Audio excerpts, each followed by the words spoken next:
안녕하세요. 세상을 보는 창, 세상을 여는 창, 세상을 바꾸는 창, 김창인의 창 시작하겠습니다. 이재명 대통령은 지금 G7에서 외교의 천문을 열고 돌아왔습니다. 여러 가지 뉴스가 쏟아져 있고요.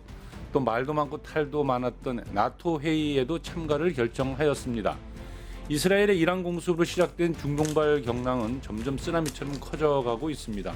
그런가 하면 미국 내에서는 주 방위군이 동원된 시위가 과연 트럼프의 미국은 무엇인가? 라는 근본적 의문을 던져주고 있습니다. 국제뉴스가 아주 많습니다.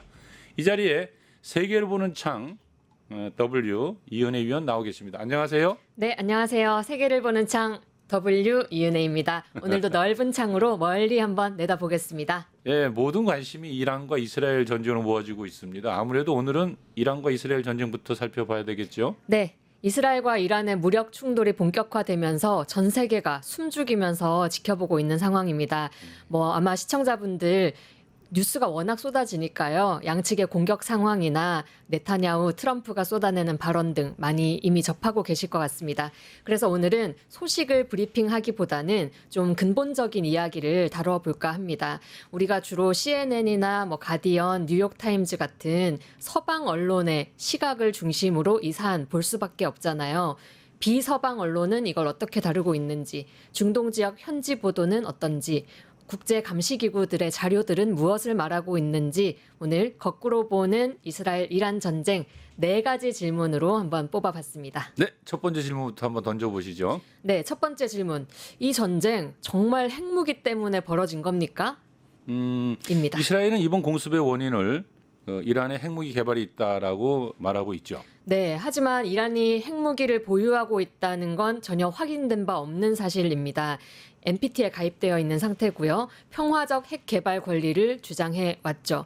이란이 우라늄을 농축하고 고속 원심 분리기를 개발한 건 사실이지만 이건 핵에너지 자립을 위한 거지 핵무기 보유와는 명백히 차이가 있는 거다라고 보는 시각도 존재합니다. 네, 적절한 수준의 농축은 NPT가 명시한 평화적 핵 사용 이용 권리이기도 하죠. 예. 네, 물론 미국은 그조차도 안 된다라고 계속 핵 합의 때 얘기는 해왔지만 아무튼 원인으로 지목된 핵무기가 정말 있을까 묻지 않을 수 없습니다. 불과 3개월 전에 3월 달인데요. 미국 국가정보국 털시 게버드 국장은 이렇게 말했습니다. 미 정보당국은 이란이 핵무기를 개발하지 않고 있다고 평가하고 있다. 명색이 미국인이 설령 핵무기를 만들고 있다면 그 정황을 파악하지 못하진 않을 거잖아요. 그렇죠. 예. 이란은 특히 NPT 가입국입니다. 네. 계속 말씀드리지만 즉 IAEA가 이란의 시설에 출입을 해서 지속적으로 모니터링을 하고 있는 상황입니다. 그렇죠. 그래서 예. 이란은 IAEA가 우리가 핵무기를 사용하지 않는 거를 100번도 넘게 확인했을 거다라고 강조해 왔습니다. 또 이란은 이슬람 공화국으로 종교와 밀접한 연관이 있지 않습니까? 정치와 종교가. 네. 핵무기가 없는 근거로 종교 교류를 들기도 하던데요. 네, 이란에는 파트와라는 게 있습니다. 예. 이거는 이슬람 법학자가 이슬람 법에 관해서 내리는 법적 의견이나 해석을 뜻하는데요. 이 파트와에 대량 살상 무기를 금지한다는 내용이 포함되어 있습니다. 이 파트와는 법적 구속력은 없다라고는 하지만 이란 같은 경우에는 정치와 종교가 분리되어 있지 않잖아요. 예. 그러다 보니 이 준수 여부가 국가적으로 매우 중요하게 다루어진다고 합니다. 그럼 종교적으로 아예 이 핵무기를 안 만드는 것이 그날의 교리인가 보죠. 네, 교리상 그렇습니다. 예. 그 핵무기 내용을 담은 파트와는 2003년에 처음 공포가 되었고요. 예. 그 이후부터 지금까지 그 파트와에 따라서 이란은 핵무기를 출구하지 않는다고 입장을 계속 밝혀왔습니다. 예. 이런 여러 가지 문제들 살펴보면 이란의 핵 위협은 가상의 위협이다라고 말할 수 있겠습니다. 예전에 이라크에 핵무기가 없다 있다 대량 살상 무기가 있는지 없는지에 대한 확인을 제대로 하지 않고 그냥 무조건 있다 하면서 미국이 침공한 역사를 보는 것 같습니다. 네, 정말 재밌는 게 오늘 뉴스가 나왔는데요. 파리가 자꾸 다리. 그 언론에서 트럼프한테 아니 미국 당국에서 지난 3월에 이란이 핵무기 없다고 밝히지 않았냐, 예. 증언하지 않았냐라고 하니까 트럼프가 그거는 내 정보기관이 틀린 거다. 누가 그런 소리 했냐, 누구냐 하니까 그 털시 게버드가 그렇게 얘기하던데요 하니까 그건 게버드가 틀린 거다라고 트럼프가 말을 했습니다. 예. 그랬더니 그 즉시 그 게버드가 본인의 구 트위터죠, X에 이렇게 말을 바꿨습니다. 미국은 이란이 수주 내지 수개월 안에 핵무기를 조립해 완성할 수 있는 단계에 이르렀다는 정보를 보유하고 있다라고 X에 올린 겁니다. 아이고 전형적인 말 바꾸기네요. 네. 정말 이렇게 되면 신뢰도가 뚝 떨어지는데요. 그러니까 이게 정말 핵무기가 있다라는 말로 안 들리고 예. 정말 핵무기가 있어야 한다로 예. 들리지 않나요? 그럼 핵무기가 없을 수도 있다고 가정을 한다면 공격을 한 진짜 목적은 다른 데 있다라는 게 도리어 더 신빙성이 높겠는데요. 네, 이 지점에서 두 번째 질문 던져봅니다. 그럼 공습의 진짜 목적은 무엇이었을까? 무엇이었을까? 네, 첫째로 꼽히는 건 이란의 체제 붕괴, 정권 제거를 꼽을 수 있습니다. 먼저 네타냐후와 트럼프의 발언에서도 이런 정권 교체, 정권 붕괴 의도는 노골적으로 드러나고 있습니다. 이란 공격 사흘째 되던 날 폭스 뉴스가 네타냐후에게 이란의 정권 교체도 이스라엘의 목표냐라고 물었을 때 그 대통령이 이란 정권은 매우 약하기 때문에 분명 정권 교체라는 결과가 있을 수 있다라고 대답을 했습니다. 그리고 얼마 전에는 정부의 핵심 인사가 하메네이를 현대판 히틀러라고 칭하면서 존재 자체를 없애겠다라고 강하게 비판을 하기도 했습니다. 이런 발언들을 두고 국내외의 언론들은 이스라엘이 처음에는 핵 제거를 목표로 했더라도 현재는 이란의 정권 붕괴가 새로운 목표로 되었다라고 해석을 내놓고 있습니다. 레짐 체인지라 이건데요. 근데 사실 핵시설만 제거한다고 하기에는 이스라엘이 너무 광범위한 공격 타켓을 정하고 있어요, 지금. 네, 말씀하신 대로 핵시설만 찝어서 타격한 게 아니었죠. 그죠. 알자지라 보도 등에 따르면 병원, 정유소, 통신기지, 대학, 민간 주택가 등 핵심 시설과 유동인구가 많은 지역을 공습했습니다. 그래서 250명이나 사망을 했고 부상당한 분들은 수천 명에 이른다고 합니다.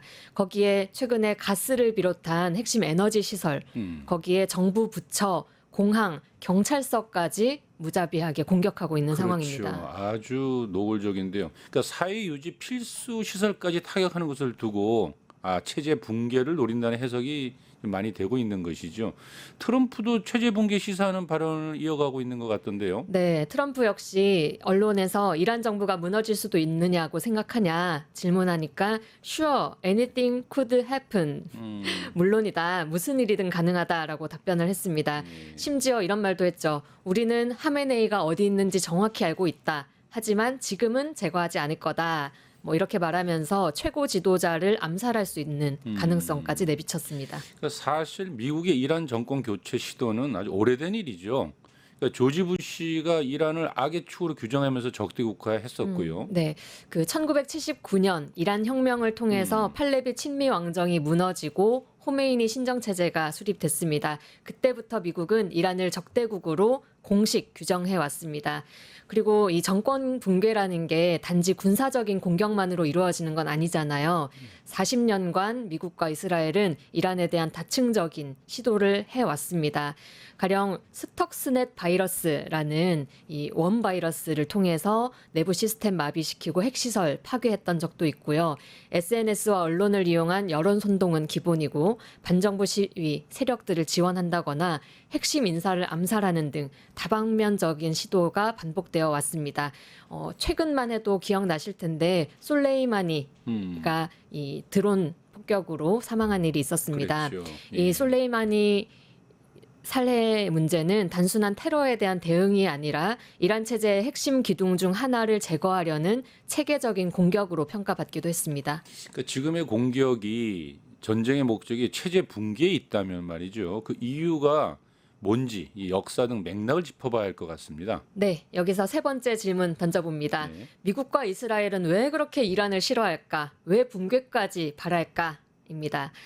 미국의 경우는 일단 심플하게 생각해 볼 수 있겠죠. 이란이 중동에서 미국 패권에 저항하는 마지막 정권이기 때문입니다. 이란, 이라크, 시리아, 레바논, 예멘 등 이른바 시아파 벨트라고 얘기하는데요. 이란은 이 시아파 벨트를 통해서 미국의 중동 전략을 지속적으로 흔드는 시도를 해왔습니다.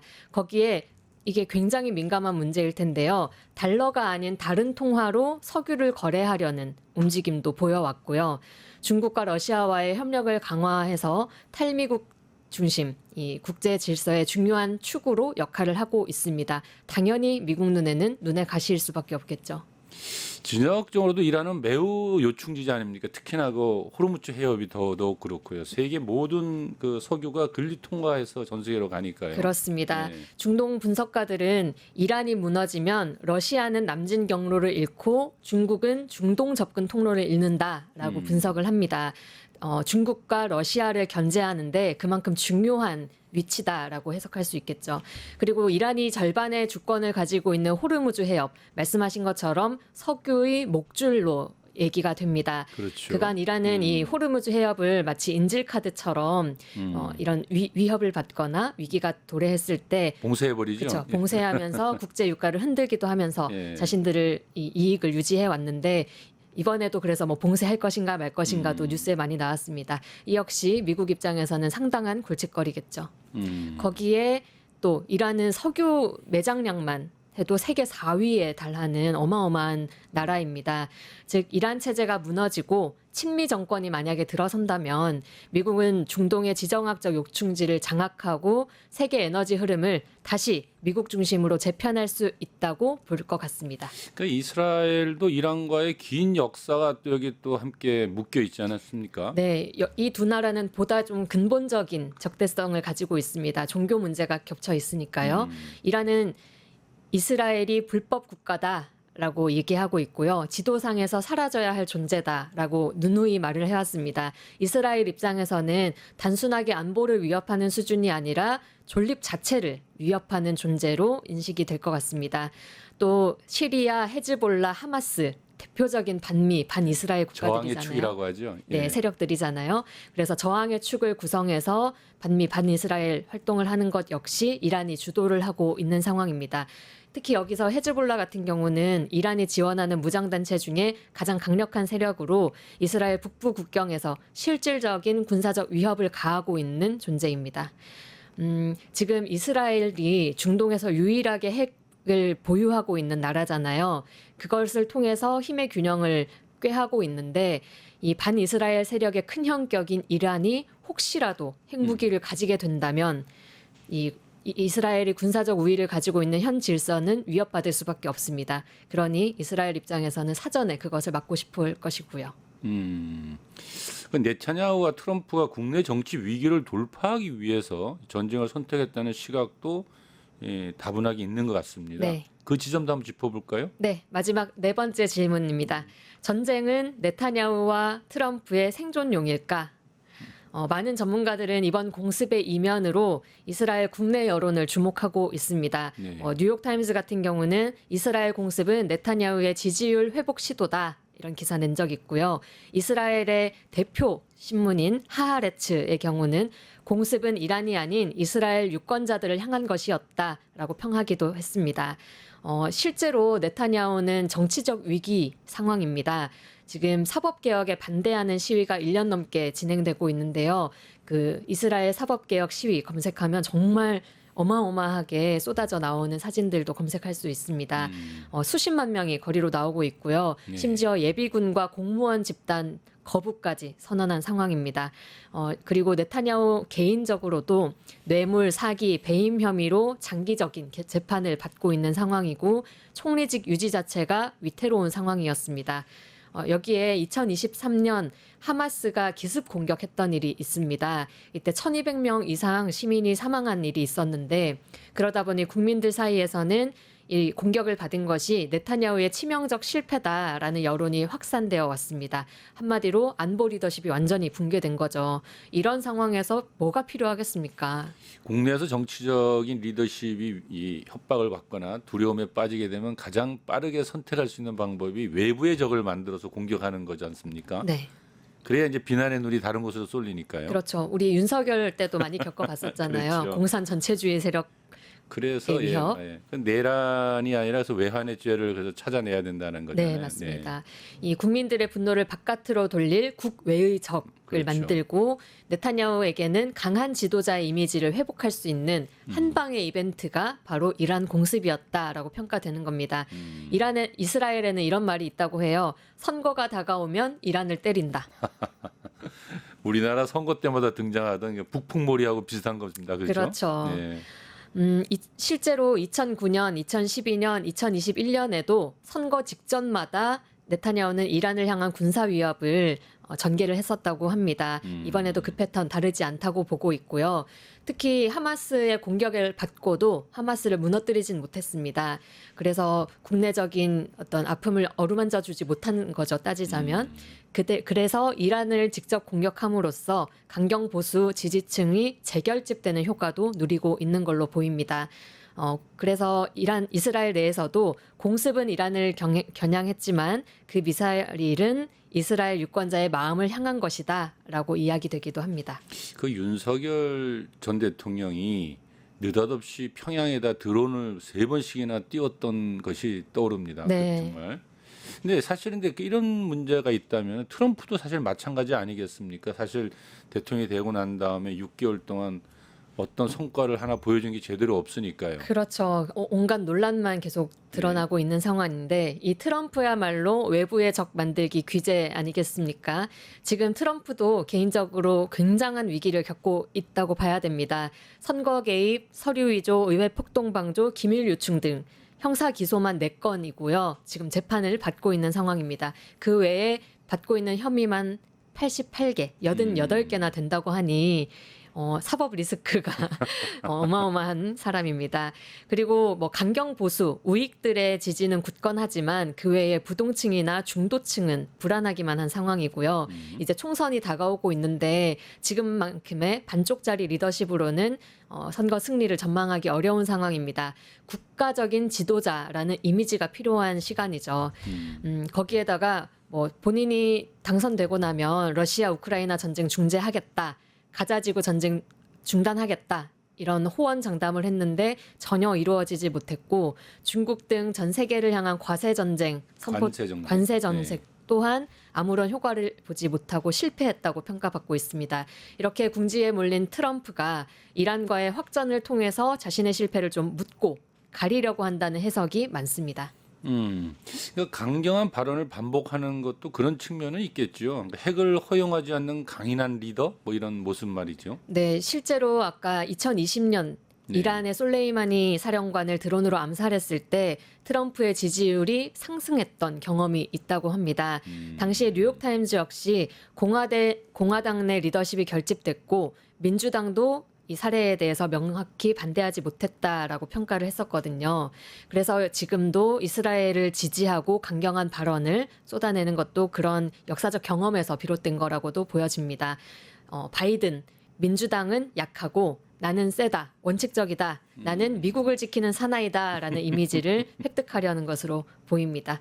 그리고 또 하나 추가하자면 말이 약간 모호하게 자꾸 하고 있거든요. 예. 뭐 지금 이란을 향해서 우리 군사적 옵션을 모두 열어두고 있다라든지 나는 하메네이를 제거할 수 있지만 아직 안 하고 있다든지 이런 말은 뭐 나 아니면 누가 이란을 막겠냐라는 뭐 질문이기도 하지만 한편으로는 전쟁조차 통제할 수 있는 강력한 리더로 보이게 하는 효과가 있다는 전망이 또 있습니다. 하지만 이제 미국 국내 여론을 살펴보면 전쟁에 반대하는 비율이 훨씬 더 높은 것 같습니다. 네, 지난 대선 때 트럼프에 투표했다는 사람들을 대상으로 여론조사가 진행됐는데요. 53%가 이 전쟁에 개입하는 것을 반대했고요. 찬성하는 여론은 19%에 불과했습니다. 이 때문인지 정권 내에서조차 분열 양상이 그려지고 있는 상황입니다. 그렇죠. 네. 트럼프는 엊그저께 이란을 공격할지 여부를 향후 2주 내에 결정하겠다라고 말했는데요. 이를 두고 지지층 반발을 의식한 일시적인 유예 또는 후퇴의 성격으로 해석하는 여론이 많습니다. 안 그렇겠어요. 2주씩이나 이렇게 뒤에 기간을 준다라는 것은 공격하기 쉽지 않을 좋지 않겠는가 이런 느낌을 주거든요. 네. 저는 이 지금의 미국 내 여론을 보면서 그런 말이 있잖아요. 전쟁은 제국의 무덤이다. 그 말이 좀 생각이 났습니다. 예전에 소련이 아프가니스탄에서 무너졌고 미국은 이라크와 아프간에서 패배를 했습니다. 결국 전쟁에서 무너지는 거는 적국이 아니라 전쟁으로 정치를 대신하려고 했던 사람들, 그 나라, 그 국가적 토대가 아닐까 생각이 들었습니다. 아이고 참 뼈아픈 말입니다. 앞으로 양상이 이스라엘과 이란 간 관계뿐 아니라 전 세계 지각 변동을 가져오게 될 것 같습니다. 그리고 이번 전쟁의 원인과 의도가 무엇이 되었든 더 이상 무고한 희생자가 나와서는 안 되겠다라는 생각이 듭니다. 오늘 고생하셨습니다. 네, 감사합니다. 잠시 전하는 말씀 듣고 바로 김준영 조국혁신당 의원님과 대담을 진행하겠습니다. 뉴스토마토가 12.3 내란을 막아낸 시민영웅 1000명 찾기 프로젝트를 진행합니다. 내란을 막고 탄핵 소추를 이뤄낸 시민영웅 1000명을 찾아내 대한민국 민주주의의 역사로 기록하고 시상의 본보기로 삼음으로써 민주주의를 더 널리 확산하기 위한 프로젝트입니다. 이 과정에 직접 참여했거나 참여자를 추천해 주실 분들은 우측 제보하기 QR코드나 아래 메일로 추천 및 제보해 주세요. 많은 참여 바랍니다. 뉴스토마토와 함께해 주실 분들을 기다립니다.